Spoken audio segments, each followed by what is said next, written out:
Hello and welcome to MMOFTW for December 28th, 2013.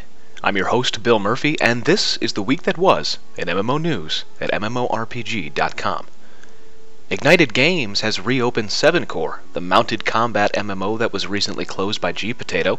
7 Core is in beta testing from now through January 13th, 2014. During that beta, players can take part in special events to test out various game features.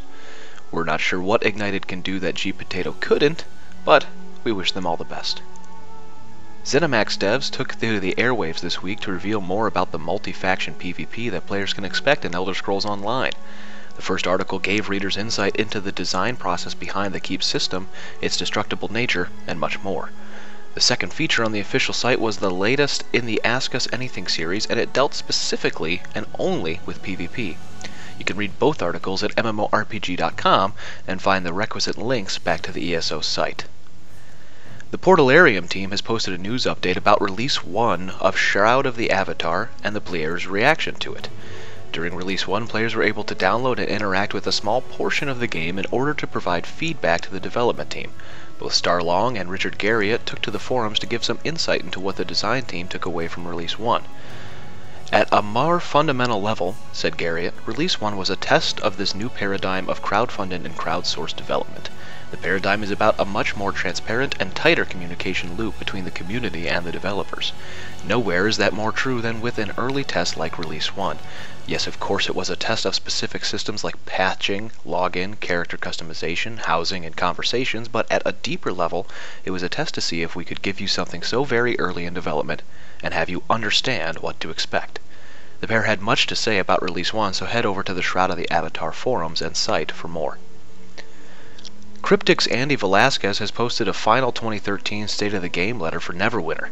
In it, the game's accomplishments since launch are highlighted, and Velasquez gives a few hints about things to come in 2014. Of particular note, Velasquez talked about all of the improvements made to the game since its rather rocky launch mid-2013. The importance of player feedback cannot be understated. We'll have more to say about Shadowmantle expansion at a later date, so stay tuned. And we recently posted news about Mark Kern's departure from Red 5 Studios and from the Firefall development team. Mark broke his silence on the issue exclusively at MMORPG.com on Christmas Day and offered words of encouragement to those left behind, as well as a teaser about what he might be doing in the near future. According from the article from Mark Kern, I have officially resigned from Red 5 Studios. Like Pitfall Harry before me, I am off in pursuit of new adventures, fat loots, purple items, and hidden Easter eggs. Read the rest of Mark's letter to the gaming community only at MMORPG.com. That does it for this week. Don't forget to follow us on Facebook, Twitter, YouTube, and Twitch at MMORPG.com without the dot.